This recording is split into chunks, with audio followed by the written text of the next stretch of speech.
Hello out there. Today I'm going to compare Vacancies Australia to Job Vacancies Australia. Both time series are published by the Australian Bureau of Statistics. And I just want to get a sense of whether an increase in finance commitments leads to an increase in job vacancies.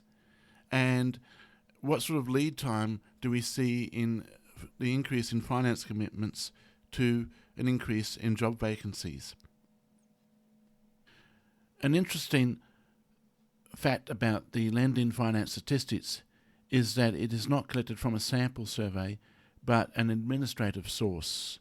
That administrative source is the Australian Prudential Regulation Authority, and they are, which is known as APRA, and they are the ones that banks have to report to ensure that the banking sector stays healthy and does not, crash.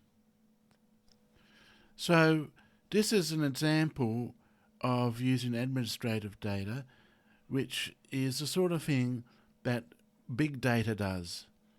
It uses administrative sources. And the point, I guess, here is that as such, there is no sampling error, as we're not sampling, but there certainly can be non-sampling error due to reporting errors. But you'd hope that if your bank is reporting to APRA, that they'd be careful about what they reported, and it is highly accurate. Otherwise, they could get into trouble with the regulation authority.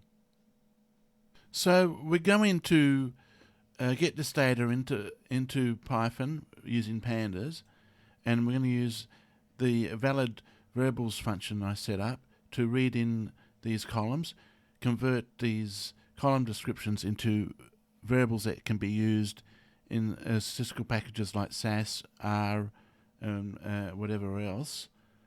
And then we're going to plot this on the same graph as the job vacancies to see what we can see. So go into the Spider editor where Python is. I want to actually modify valid_variables function. Before I was printing the column description list, and then I would print the variable list, which is the one that we create. But I want to bring that together so that it's easy to see what that variable is when just by looking at the column description. So to do that, we can loop through the Python list. So we've got two lists. One of them is the shortened variable list. So this print statement here will do that. And then we print the column descriptions below it. And that will sort of bring it together, and it'll make it a lot easier to work out what variable we have. I just need to correct myself. I called this program valid_variables a function. It's actually a Python program that we actually read in. If I just go to the top here, we import. And so import valid_variables, which is the Python program. And inside that program is a function called remove _invalid_characters. Now that is where the function is that actually creates our valid variable names. So go into the program that we created to calculate percentage change of the time series and then plot them on the same graph. We'll read in the job vacancies time series, which is these lines here. And recalling that we're using the read_Excel method in pandas to read from the Excel spreadsheet. Then we are removing the invalid characters, so to speak, to create our valid variable names. And then we're setting the date time, which has this variable name, to be the index of the pandas data frame. So here we read in the lending finance statistics from the spreadsheet, and then we proceed to create the valid variable name with the remove underscore invalid underscore characters function. It starts in row 10. That's a default, so I don't really need to have that there, but it's just to show that we have that capability to change it if it doesn't start at row 10, the data. And then I specify which rows we're going to use to create the variable name. And so we have row 1 here, row 2, 3 and 4.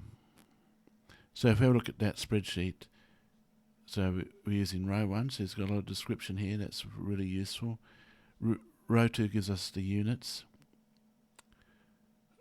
Row 3 tells us whether it's original data, seasonally adjusted or trend adjusted data. And row 4 gives us the data type, whether it's a flow variable, in other words, like gross earnings that accumulates over time. So lending finance is something that accumulates throughout the year, or a point in time estimate like employment or vacancies for that matter, which are a point in time type quantities, and they would be known as stock variables.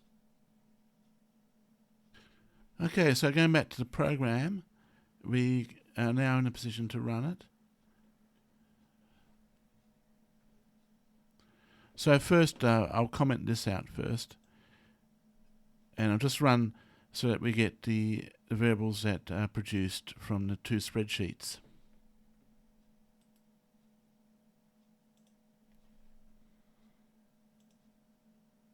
And here we are. So over here in the console, we've got the job vacancy variables.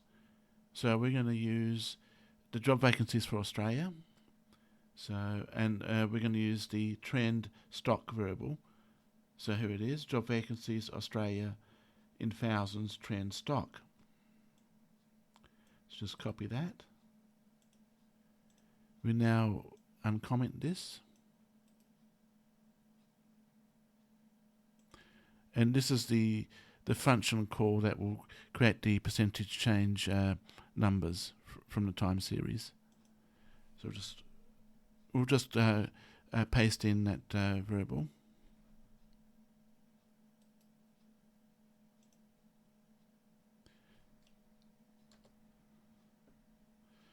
So go into the Lending Finance Australia statistics. I'm going to choose the secured housing, construction and purchase of dwellings in thousands trend flow. So basically this is the money that's lent to people to build houses and purchase houses. So I think that would be a good variable to compare job vacancies to.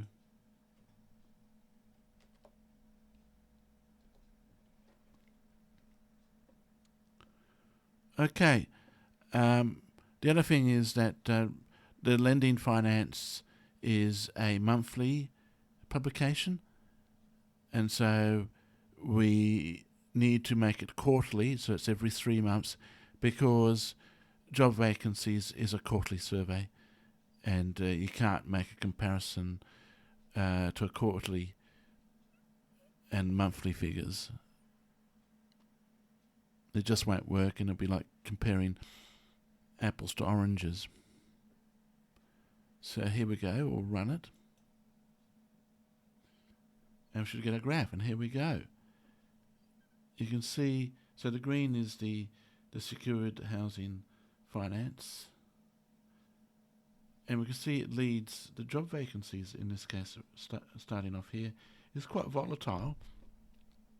You notice this point here, that's precedes the stock market crash of 1987 that occurred in Australia. And then we can see there's a recession that started to happen in the early 90s. And if you just go back here, you can see the global financial crisis you can see a big dip in lending, and then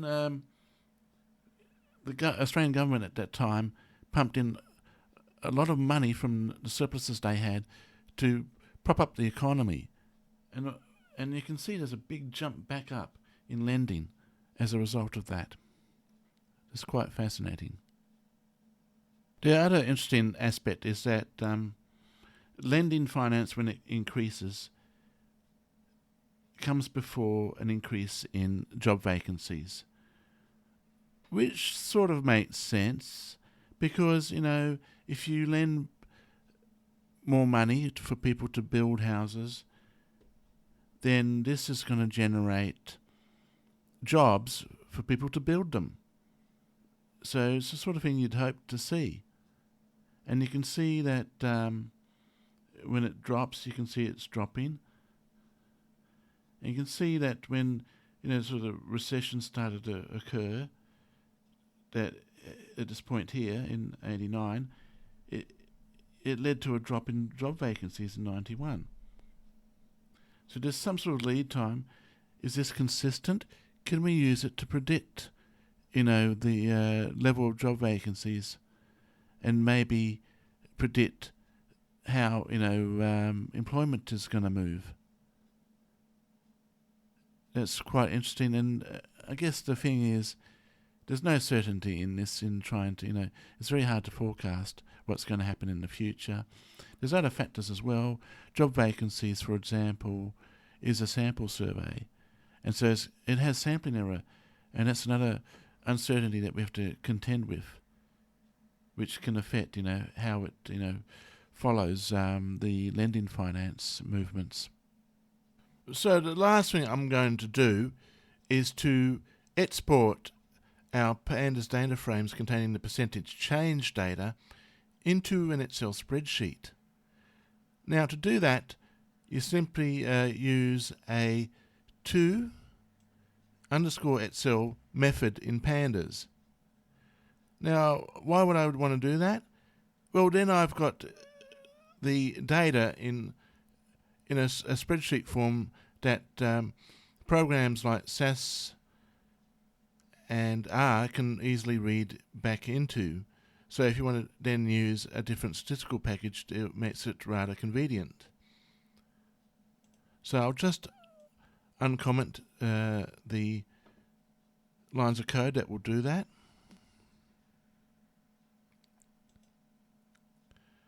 So first we specify the location we're going to store the actual spreadsheet and the name of the spreadsheet.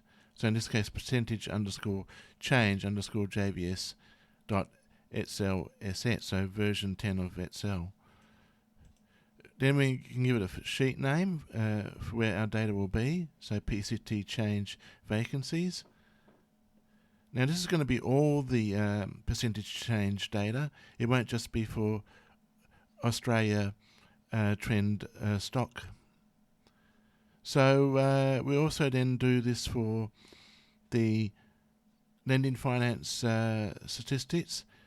That's is stored in PCT_dataset 2. That's the data frame it's stored in, and the JVS was stored in dataset 1 data frame. And so you have a dot there, to_Excel, the name of your spreadsheet, the sheet name we're going to use. And one other thing I'm going to do is change the index label to date_time.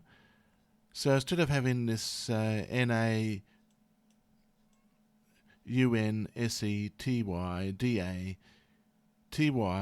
for our date time, we'll give it something more obvious right there. And we do that for both our data frames. So I'll just run that now.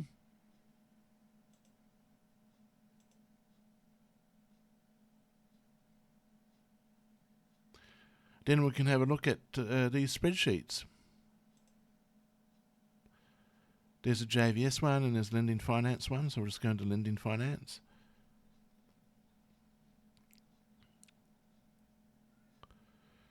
And there it is. We've got all the percentage change data for all the variables that are on that Excel spreadsheet. We just need to expand the date time column so that we can see the date time. And there is the date time for our lending finance statistics. And we can also expand the columns here to see the actual variable names that we created. Okay, I'm going to stop the video here now as it's getting a bit long. So if you liked the video, give me a thumbs up, and if you disliked it, give me a thumbs down. It'll be good to get some feedback, so to give you better content. Also, if you really like it, please subscribe. Thank you very much.